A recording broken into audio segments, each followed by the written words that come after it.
Nós chegamos agora ao momento da pregação da Palavra de Deus. Para isso, abram suas Bíblias em Marcos. Marcos, capítulo 6.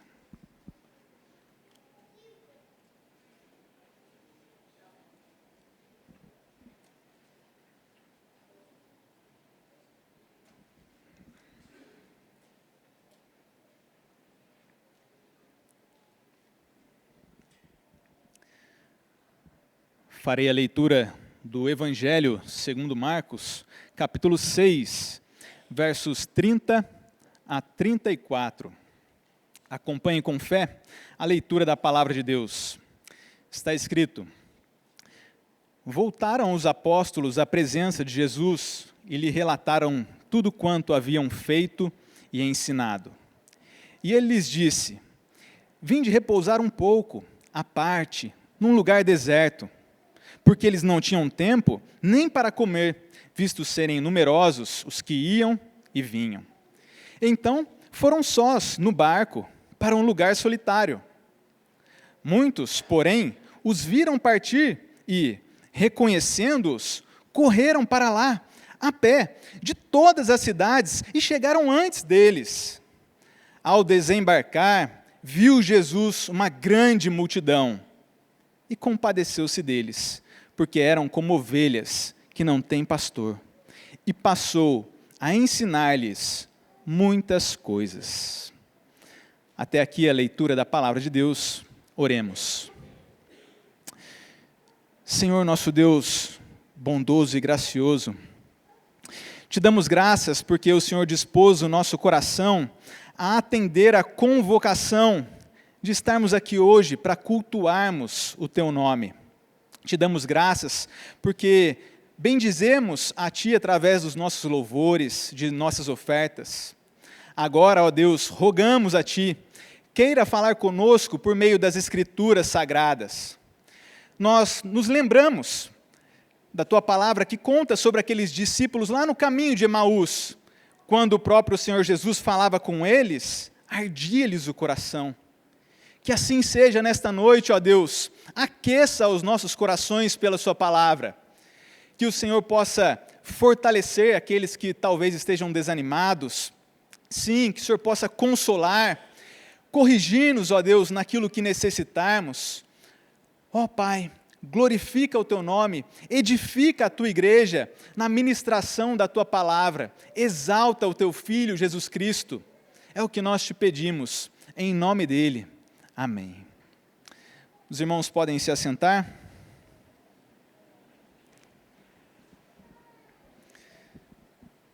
Nos locais e nos tempos bíblicos, era muito comum a atividade pecuária, a de criação de animais, incluindo ovelhas. Por exemplo, no Novo Testamento, por ocasião do nascimento do nosso Senhor Jesus, quando Ele se fez carne, há um relato lá em Lucas 2, verso 8, de alguns pastores que viviam nos campos e guardavam o seu rebanho durante as vigílias da noite. Então, esses animaizinhos, essas ovelhas, aparecem em diversas histórias bíblicas. A despeito de ser um longo período de tempo que as Escrituras cobrem, e diferentes lugares geográficos, nós vemos muito dessa atividade pecuária, a criação de animais, incluindo algumas ovelhinhas. E talvez se você disser, olha, eu não entendo nada de roça, de fazenda, de criação de animais. Ainda assim, nós podemos aprender algo com as Escrituras Sagradas, porque diversas vezes o nosso Senhor Jesus mesmo, Ele vai fazer algumas comparações que nos ajudam a entender coisas celestiais, e essas comparações incluíam coisas comuns do dia a dia, incluindo essa atividade ali dos pastores que cuidavam do seu rebanho. Os pastores, então, eram aqueles homens que cuidavam das ovelhas. Nós nos lembramos de um texto conhecido, no qual o Senhor Jesus nos ajuda a entender um pouquinho do funcionamento dessa vida rural, dessa roça e dessa fazenda. Numa comparação, o Senhor Jesus, Ele conta a respeito do pastor das ovelhas, que quando o pastor se aproxima do aprisco, o porteiro abre a porta ali do aprisco. Então, o próprio pastor, ele chama suas próprias ovelhas pelo nome, as conduz para fora do aprisco, e ele mesmo, o pastor, vai adiante dessas ovelhas, conduzindo-as.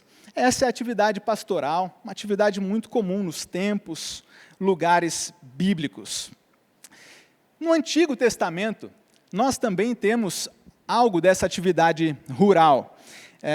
Temos o famoso rei Davi, que antes foi pastor.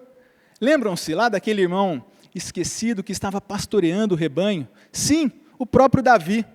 E ele escreveu um salmo bastante conhecido, o Salmo 23, no qual Davi se coloca no lugar de uma de suas ovelhinhas. E o que o Salmo 23 diz? O Senhor é o meu pastor, nada me faltará. Ele me faz repousar em pastos verdejantes. Leva-me para junto das águas de descanso. Teu bordão, teu cajado me consolam. Assim era a atividade, então, de um pastor, cuidando do seu rebanho. E Davi sabia muito bem disso. O povo do tempo e da época bíblica estava muito acostumado. E o nosso texto, ele fala de uma multidão. Mas nós vimos uma multidão como ovelhas sem pastor. Ainda hoje, muitas pessoas estão sem proteção, sem a provisão. Assim como ovelhas sem pastor, carecem desses pastos verdejantes, dessas águas tranquilas. Muitas pessoas não têm um pastor. Mas do que é então que a multidão desse nosso texto precisa? De que é que nós precisamos? Que tipo de pastor? Que tipo de ovelhas nós somos? O que é que o Senhor Jesus quis dizer com essa comparação? Ovelhas sem pastor. Nós, pela graça de Deus, veremos isso no texto desta noite. E este sermão leva o título: Vejam Jesus, o pastor que se compadece. Sim, olhem para Cristo, o pastor que se compadece. Nós vamos olhar para esses versos que nós lemos inicialmente. Nós destacaremos 4 pontos aqui. O primeiro deles, algo sobre os trabalhadores pastorais. Isso no nosso verso 30. Vai contar ali de uma equipe, a equipe liderada pelo Senhor Jesus, os trabalhadores pastorais. Num segundo momento, o descanso particular desses trabalhadores, versos 31 e 32. E, em penúltimo lugar, uma multidão, aquela como ovelhas sem pastor. Isso no verso 33. E por fim, o quarto e último ponto, veremos então o pastor que se compadece e ensina. Isso no nosso verso 34. Vamos juntos então, com a graça de Deus, para este sermão que leva o título: Vejam Jesus, o pastor que se compadece. Acompanhem mais uma vez a leitura do verso 30, que fala sobre esses trabalhadores pastorais. Voltaram os apóstolos à presença de Jesus e lhe relataram tudo quanto haviam feito e ensinado. Bom, aqui no nosso texto, nós claramente temos uma narrativa. Temos um cenário, um acontecimento, alguns participantes. O cenário, em boa parte aqui, é um local deserto. Um dos acontecimentos é uma busca. Uma multidão vai atrás do Senhor Jesus. E os personagens desse evento real, desse acontecimento, são o próprio Senhor Jesus, os apóstolos e uma grande multidão. É uma narrativa. E o nosso texto começa quando, então, voltaram os apóstolos à presença de Jesus.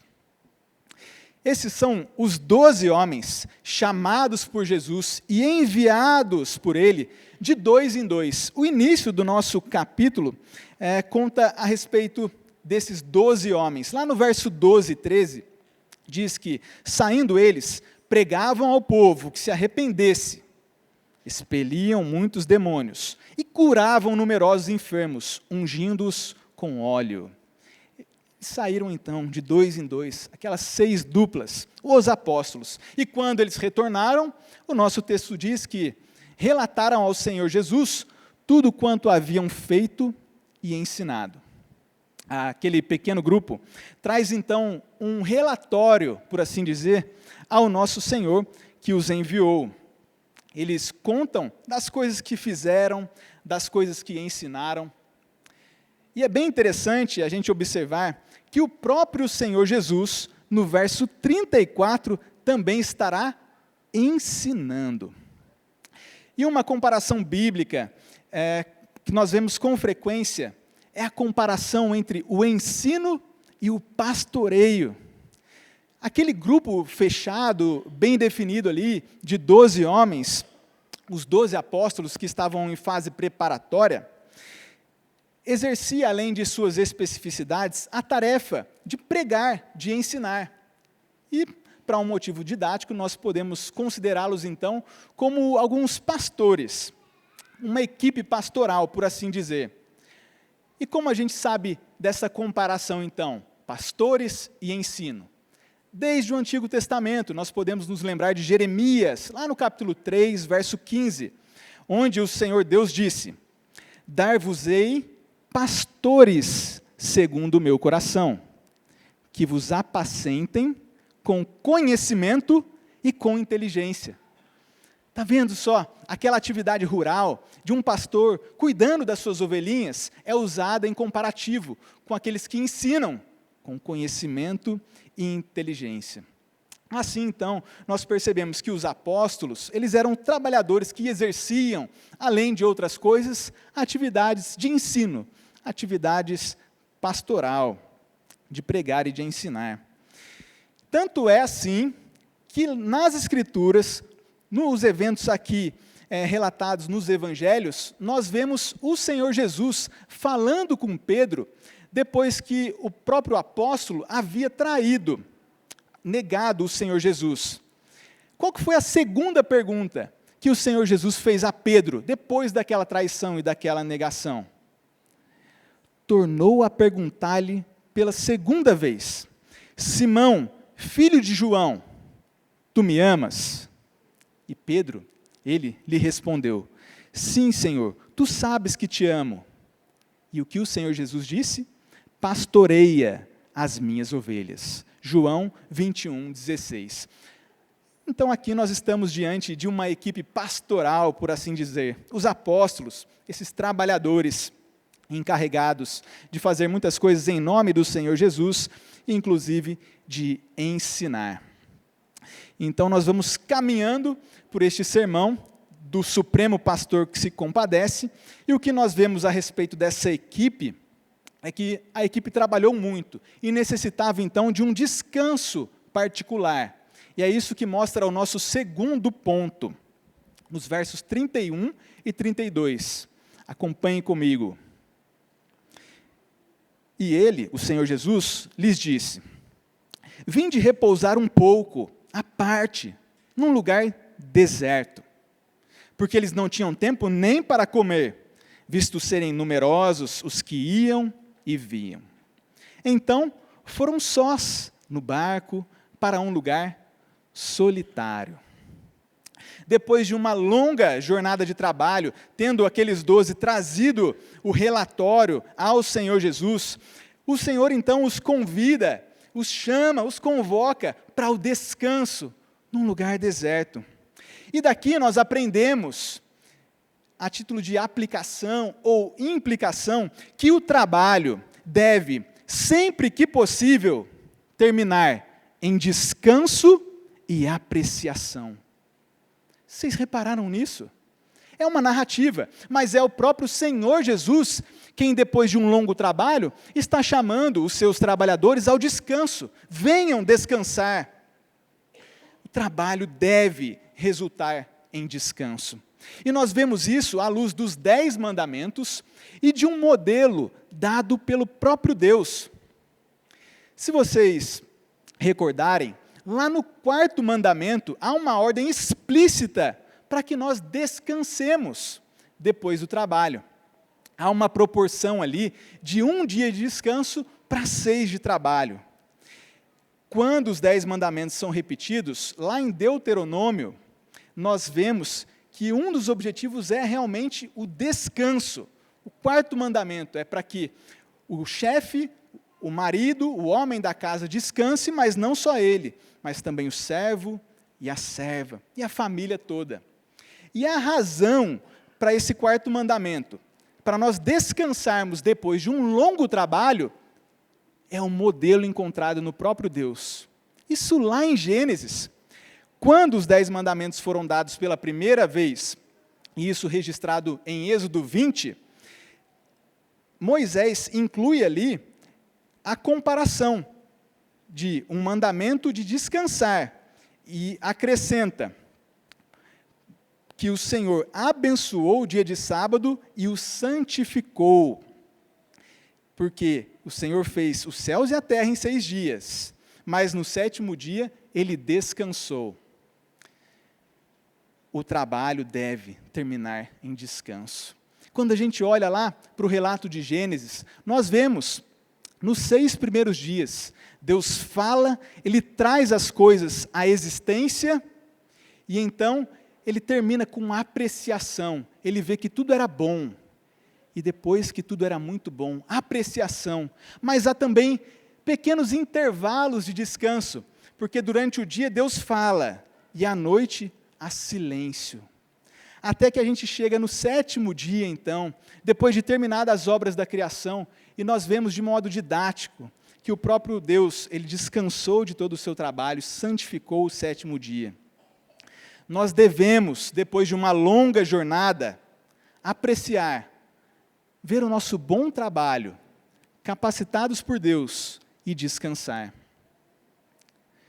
Quantos de nós podem confessar que nós temos falhado nisso, em obedecer essa ordem do Senhor Jesus de descansar? Às vezes nós confiamos tanto na força do nosso braço, e que mesmo depois de estarmos exaustos, nós queremos ainda produzir e trabalhar e lotar as nossas agendas com atividades sem fim. Mas nós devemos descansar. Aprendemos na ordem do Senhor Jesus, nos 10 mandamentos, no modelo dado pelo próprio Deus. Nós devemos descansar, desfrutar do trabalho das nossas mãos. Quantas pessoas não deixam de apreciar, de sentar para tomar uma xícara de café, de ir para um lugar solitário com a família, depois de um longo dia de trabalho ou de uma semana? Nós precisamos descansar. E é importante enfatizar isso, numa sociedade ou num tempo como o nosso, muito voltado para a produção, ou do próprio ser humano, pecador, autoconfiante, que se apega às suas obras. Nós precisamos descansar, lembrar de que temos um Criador, que em sua providência nos sustenta, de que temos um Deus Redentor, que sustenta a nossa salvação, e descansar. A razão por que aqueles 12, então, tinham que ir para um lugar de descanso, está no verso 31, aqui na parte B, diz assim: porque eles não tinham tempo nem para comer, visto serem numerosos os que iam e vinham. A razão aqui, então, para o descanso é apresentada, e também o tema da publicidade do Senhor Jesus. Muitos iam e vinham atrás do nosso Senhor. Tanto é que aqui no verso 14 do nosso capítulo 6, a fama, a publicidade do Senhor Jesus chegou até os ouvidos do governador, de Herodes. De fato, aqueles homens, aqueles 12, tinham muito trabalho. Então, no verso 32, foram sós no barco para um lugar solitário. E aqui é interessante o modo como a nossa tradução traz no barco. Um barco, então, muito provavelmente específico. Talvez algum daqueles barquinhos que estivessem disponíveis no local, mas pode se tratar ainda de um barquinho mencionado em Marcos 3:9. Em Marcos 3:9, o Senhor Jesus recomendou aos seus discípulos que sempre lhe tivessem pronto um barquinho, por causa da multidão, a fim de não o comprimirem. Então, realmente, Havia muitas pessoas seguindo o Senhor Jesus e os seus trabalhadores. E aquele barquinho, então, estava sempre à disposição. Um barco pequeno. E talvez até por isso que eles tenham demorado a chegar naquele local deserto, como nós vamos ver. Mas, enfim, o Senhor Jesus, os seus trabalhadores, partem, então, para aquele lugar de descanso, aquele descanso particular. E é lá que nós vamos ver o Senhor Jesus, o pastor que se compadece. Porque agora, o nosso penúltimo ponto, o terceiro ponto, fala sobre uma multidão, aquela que parecia ovelhas sem pastor. Vejam só o verso 33, diz assim: muitos, porém, os viram partir e, reconhecendo-os, correram para lá, a pé, de todas as cidades, e chegaram antes deles. O nosso texto prossegue dizendo que aquela equipe que caminhava para um lugar solitário foi vista. E agora há então uma mudança de personagens na nossa narrativa.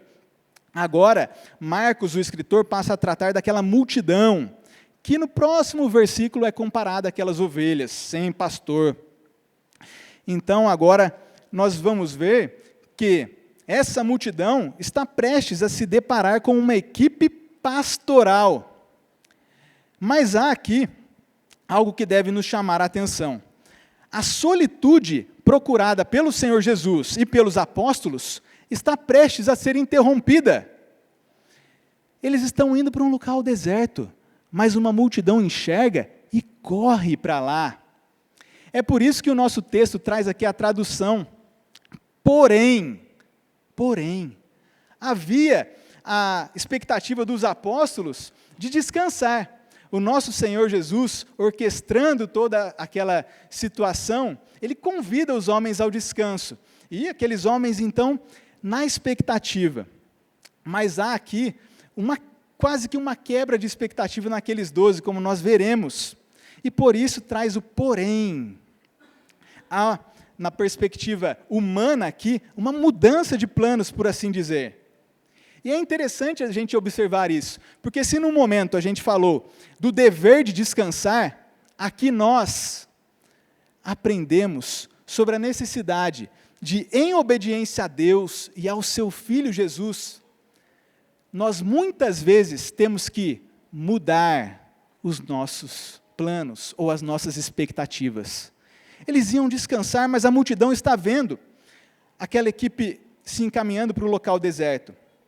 E se a gente emprestar um pouquinho dos versos 41 a 44, a gente aprende que, ao invés de descansar, de um longo período ali de repouso, os 12 apóstolos, naquele mesmo dia, estavam trabalhando, e muito.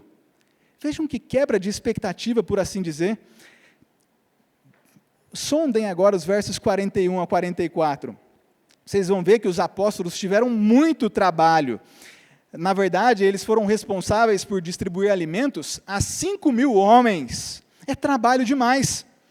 E com isso, se a gente, num primeiro momento, aprendeu que a gente deve descansar, agora a gente deve aprender que mesmo em meio às nossas necessidades de descanso, de cansaço, nós podemos sim encontrar espaço para servir uns aos outros, assim como os apóstolos serviram muitos alimentos àquela grande multidão, e estavam num mesmo dia trabalhando novamente.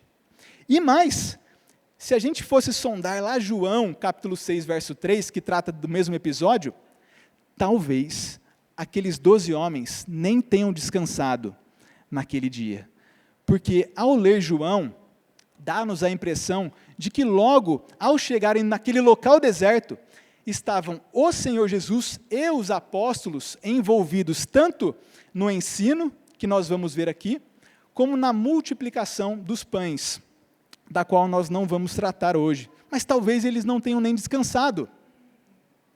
E há, mais uma vez, uma necessidade nossa, então, de confessar que, às vezes, quando as nossas expectativas são mudadas pelos decretos soberanos de Deus de Deus Filho, nós muitas vezes ficamos de cara emburrada, não queremos servir, nós nos apegamos tanto ao nosso cansaço, à nossa necessidade de repouso, que nós ficamos então avessos ao trabalho cristão. Mas, irmãos, isso é um grande pecado.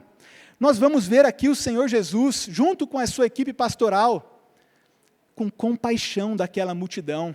E se num momento, então, a gente deve saber que nós devemos descansar, nós temos que aprender que se Deus nos levar a um trabalho, mesmo diante do cansaço, nós devemos obedecer, nos compadecer daqueles que têm necessidades. É por isso que os pastores, muitas vezes, assim como essa equipe pastoral, tem que fazer hora extra.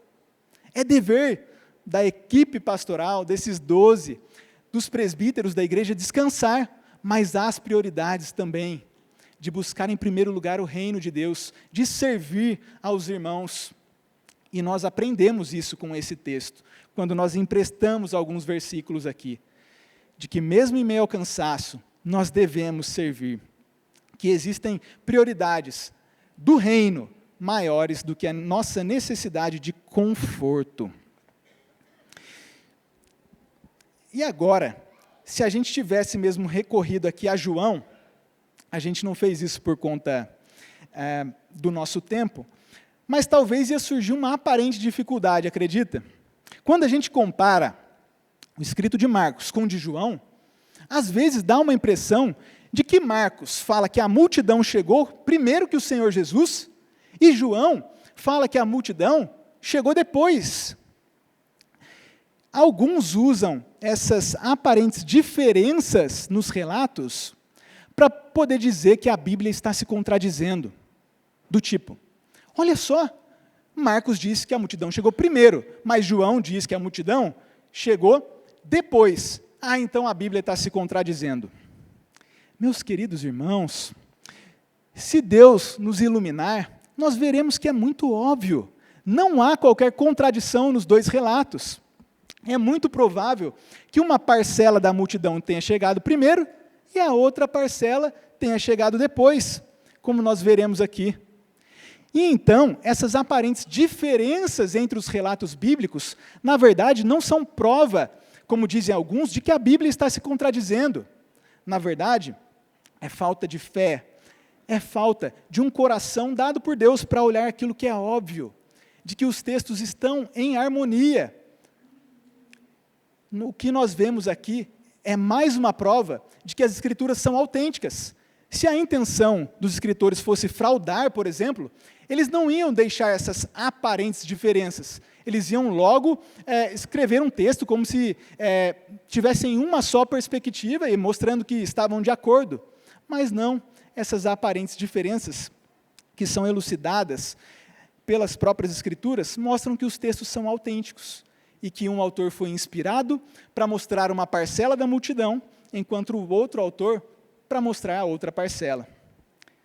Lembram-se do pequeno barquinho lá, de Marcos 3:9? Talvez, nós não sabemos, mas seja esse o motivo aqui de uma multidão chegar primeiro que aquele barco pequeno. Os mais jovens e curiosos podem muito bem ter saído às pressas e chegado antes dos 12 do Senhor Jesus, e então aqueles que estavam com seus filhos e mulheres chegaram depois, de modo que a gente tem uma multidão chegando antes e também uma multidão chegando depois, afinal, eram 5.000 homens. A gente poderia dividi-los e assim ter ainda 5 multidões facilmente. Bom, essas são algumas das coisas que nós aprendemos aqui, por implicação, por aplicação. Mas nós estamos chegando tanto ao final, ao término do sermão, quanto ao clímax, ao ponto alto dessa narrativa. Por quê? Se a intenção ou expectativa daqueles 12 homens era descansar, o que é que vai acontecer agora? Eles estão chegando naquele local deserto, mas tem uma multidão lá esperando, uma multidão como ovelhas sem pastor. E o que nós vamos ver nesse último ponto é o pastor que se compadece e ensina. Vejamos o verso 34. Ao desembarcar, viu Jesus uma grande multidão e compadeceu-se deles, porque eram como ovelhas que não têm pastor. E passou a ensinar-lhes muitas coisas. Bom, lembram-se da narrativa? Agora a gente tem aqui uma mudança de lugar concretizada. E embora haja uma equipe pastoral, aqueles 12 que ensinavam, o foco de Marcos está no Senhor Jesus. Ele vai deixar de falar sobre aquela equipe e vai falar exclusivamente do nosso Senhor, que ao desembarcar, viu uma grande multidão. É isso mesmo, ele estava saindo do barco, chegando, e ele já estava evidente que tinha uma porção de gente esperando o Senhor Jesus. E aqui então nós chegamos ao clímax. O que será que o Senhor Jesus vai fazer com esses intrusos, com esses penetras? Aquele ali era o local de descanso particular dos trabalhadores. Imagina se tem uma equipe prontinha para descansar, e depois de um longo trabalho, chega lá uma multidão.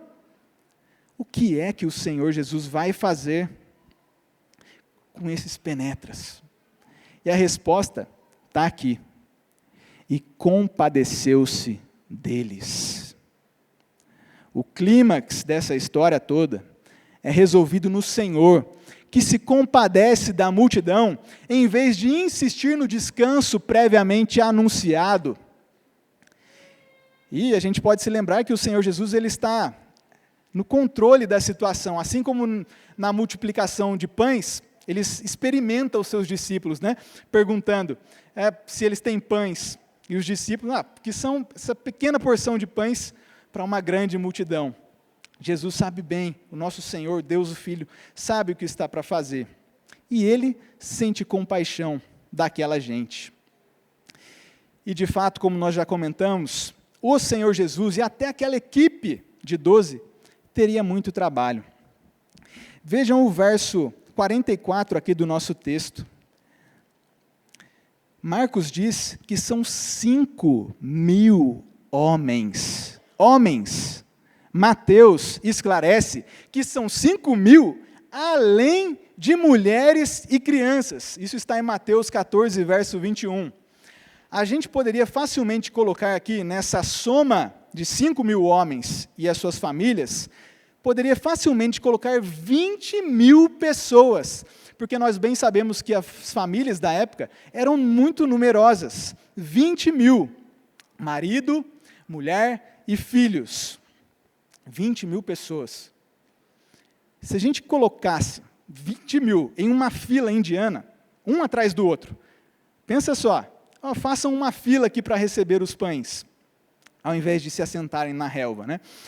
Uma fila, uma distância de 1 metro ali, entre um e outro, né? A fila não pode ficar apertadinha, a título de ilustração. Então, 20.000, uma distância de 1 metro, 20.000 metros, ou seja, 20 quilômetros. Nós facilmente teríamos daqui uma fila indiana, um atrás do outro, da nossa igreja até o município vizinho.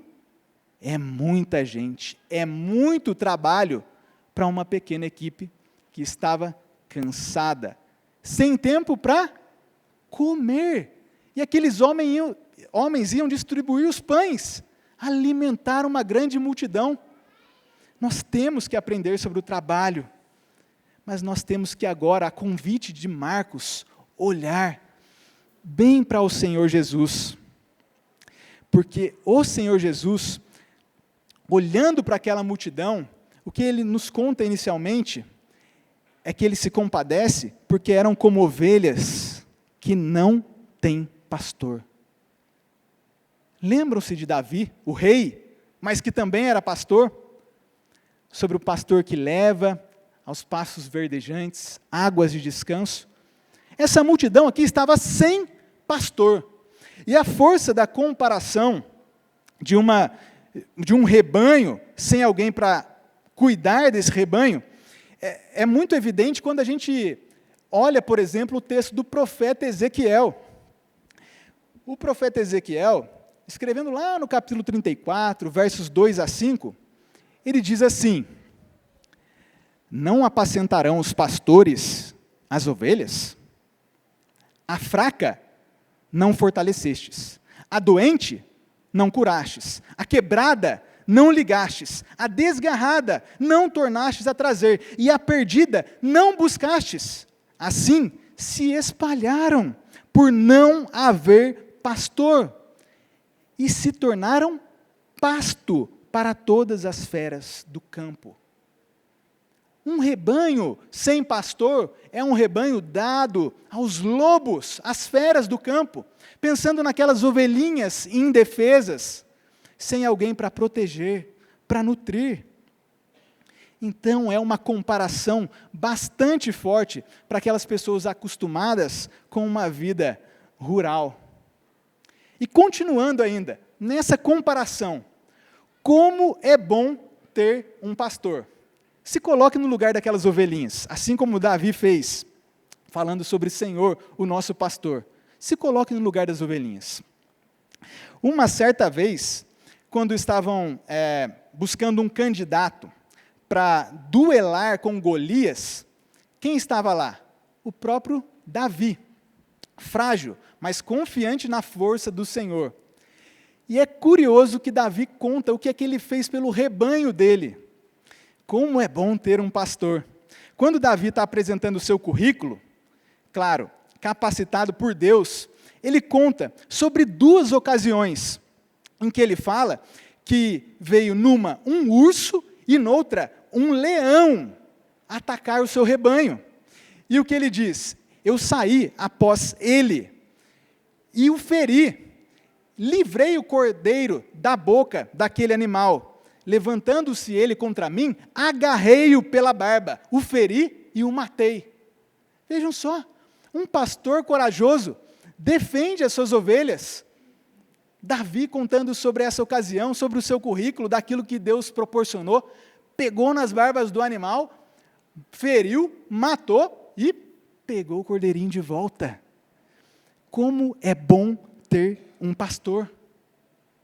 E a razão da compaixão é claramente apresentada aqui então.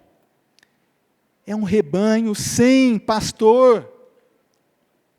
E qual pastor poderá então cuidar dessa multidão indefesa, sem proteção, sem nutrição, sem alimento? Aqui em Marcos, o próprio Senhor Jesus, ele também se compara a um pastor. Lá no capítulo 14, verso 27, ele diz assim: ferirei o pastor, e as ovelhas ficarão dispersas. Ele estava falando de si mesmo. E mais, é interessante a gente observar que Marcos inicia citando algumas coisas do profeta Isaías, isso do capítulo 40, lá de Isaías, e lá naquele contexto, também fala sobre pastor, sobre Deus pastoreando o seu povo. Diz que Deus é aquele que tomaria os cordeirinhos entre os braços, colocaria no seio assim, carregaria os filhotinhos, e aquelas que amamentam, ele guiaria mansamente, pastor. E é claro, a gente pode se lembrar do texto lá em João, quando o próprio Senhor Jesus diz: eu sou o bom pastor. Jesus é o pastor que se compadece e ensina. E aqui, o desfecho todo da narrativa é esse. E passou a ensinar-lhes muitas coisas. Esse é o desfecho. O Senhor Jesus passou a ensinar. Poucas coisas? Não. Muitas coisas. O pastor que se compadece e ensina. E agora nós precisamos ver, então, o que são essas muitas coisas que o nosso Senhor Jesus ensinou. E eu creio que até a meia-noite, seguramente nós vamos sair daqui, vendo essas muitas coisas. Vocês podem ficar tranquilos, a gente não vai demorar. Brincadeiras à parte, como o próprio Senhor Jesus não deixou a multidão ir embora com fome, a gente também não vai esperar a barriga começar a roncar.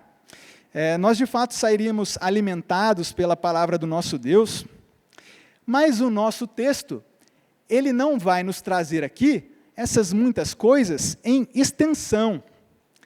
O que o livro como um todo traz é a profundidade dessas muitas coisas. O que nós veremos é que o Senhor Jesus, Ele é o mestre, o professor que se importa com aqueles que também instruem, os apóstolos, os presbíteros, e Ele se compadece daqueles que carecem de ensino. Sabe, aquelas pessoas precisavam de alguém para proteger e nutrir mediante a instrução, mediante o ensino. Assim como o pastor das ovelhinhas protege e nutre, o presbítero ou o pastor, na comparação, ele ensina, ele alimenta com as palavras. Essa é a comparação. Isso fica evidente para a gente quando a gente olha para o texto e a gente se lembra de que o texto grego ele não tem ponto final. E a gente fez uma pausa dramática aqui, mas a gente poderia muito bem ter lido o nosso texto numa sequência. O Senhor Jesus vê, se compadece e ensina. Não tem uma longa pausa. É uma coisa atrás da outra. De modo que quando o Senhor Jesus ele tem compaixão da multidão, ele soluciona aquela questão deles estarem sem pastor, soluciona ensinando. O que a multidão precisava era de um pastor. A multidão precisava de alguém que ensinava. Jesus está nutrindo com o ensino. E se a gente comparasse aqui o nosso capítulo 6 com o capítulo 8, a gente teria uma conexão aqui que nos mostra que no capítulo 6, a compaixão do Senhor Jesus está em ensinar. Já no capítulo 8, o Senhor Jesus se compadece alimentando a multidão já de imediato. O que a gente aprende então com essa conexão, essa comparação entre o capítulo 6 e o 8? Que nem só de pão viverá o homem, mas de toda a palavra que procede da boca de Deus. É isso que a gente aprende. O Senhor Jesus está nutrindo, ensinando, protegendo o rebanho. Nós poderíamos recorrer ao contexto todo do livro de Marcos, para saber o que é que o Senhor Jesus está ensinando. Lucas, que escreveu sobre esse evento, ele conta que Jesus falava sobre as coisas do reino. E Marcos nos conta, em 2 ocasiões, a missão do nosso Senhor Jesus. Numa delas, o Senhor Jesus diz, para isso eu vim, para pregar o Evangelho. Marcos 1, versos 14 e 15. Pregar o Evangelho. E na segunda ocasião, o Senhor Jesus diz que veio para servir, dar a sua vida em resgate por muitos. Marcos 10, 45. Pregar o Evangelho, entregar a vida. É isso que o Senhor Jesus veio, como missão principal. Ou seja, nós temos aqui o pastor que se compadece, que ensina, que exemplifica. Assim como diz lá em João, eu sou o bom pastor dá vida pelas ovelhas. Marcos nos convida a olhar para esse texto e ver a necessidade da multidão de ensino. Jesus se compadece, ensina, e então depois ele nutre com os pães. E por fim, que curioso, logo depois de nutrir a multidão com aquela multiplicação de pães, já no dia seguinte, a gente percebe que aquela multiplicação foi um exemplo do Evangelho. Isso quem conta é João. Por quê? Ali num discurso do Senhor Jesus, o Senhor Jesus, ele diz, e o pão que eu darei é a minha própria carne. O Evangelho, então, tem a ver com serviço, com entrega. O Senhor Jesus, ele veio para pregar o Evangelho. Marcos capítulo 1, ele veio para dar a sua vida em resgate por muitos. Marcos 10, 45. E é isso o que nós ouvimos frequentemente dos lábios do nosso Senhor em Marcos e nas Escrituras como um todo. Nós precisamos desse bom pastor, o bom pastor que dá a vida pelas ovelhas, que se compadece e que ensina. Então, se há alguém descrente entre nós, percebam, mais do que a multiplicação de pães, mais do que a cura dos enfermos, ou sobre o glorioso poder do nosso Senhor Jesus, exibido nos milagres, nós devemos dar atenção ao seu ensino, porque nem só de pão viverá o homem, mas de toda palavra que procede de Deus. E o ensino é o Evangelho. E os crentes, ouvindo o ensino das Escrituras, mais uma vez nessa noite, têm a sua fé fortalecida. Todos nós devemos olhar para Jesus. As ovelhas precisam de pastores, e nós precisamos de Jesus e do seu ensino. Ele é o bom pastor que cuida da sua equipe pastoral e que nutre e que protege as suas ovelhas com a sua própria vida. Ele veio para pregar o Evangelho e ele veio para servir e dar a sua vida em resgate por muitos. Esse é o ensino de Jesus. Essa é a sua obra que nós precisamos ouvir com fé. Vejam Jesus, o pastor que se compadece, ensina e exemplifica. Oremos. Senhor Deus, mais uma vez, nós como igreja, ouvimos aqui sobre o ensino do Senhor Jesus, o Evangelho, de que o Senhor Jesus dá a vida em resgate por muitos. Ó meu Deus, se há alguém descrente entre nós, que eles tenham o coração aberto, aquecido, para ver que a questão toda não é apenas sobre alimentos, sobre os dons miraculosos, a questão toda é sobre o Senhor Jesus. E o que nós precisamos ver é a pregação do Evangelho, é um ensino, Jesus que se entrega e dá a vida. Que o Senhor conceda arrependimento e fé àqueles que aqui estão. E que o Senhor Jesus seja, ó Deus, o alvo da nossa confiança, que cada pequena ovelhinha aqui deste rebanho possa confiar-se mais uma vez aos cuidados do nosso Senhor Jesus, que dá a vida pelas ovelhas, que possamos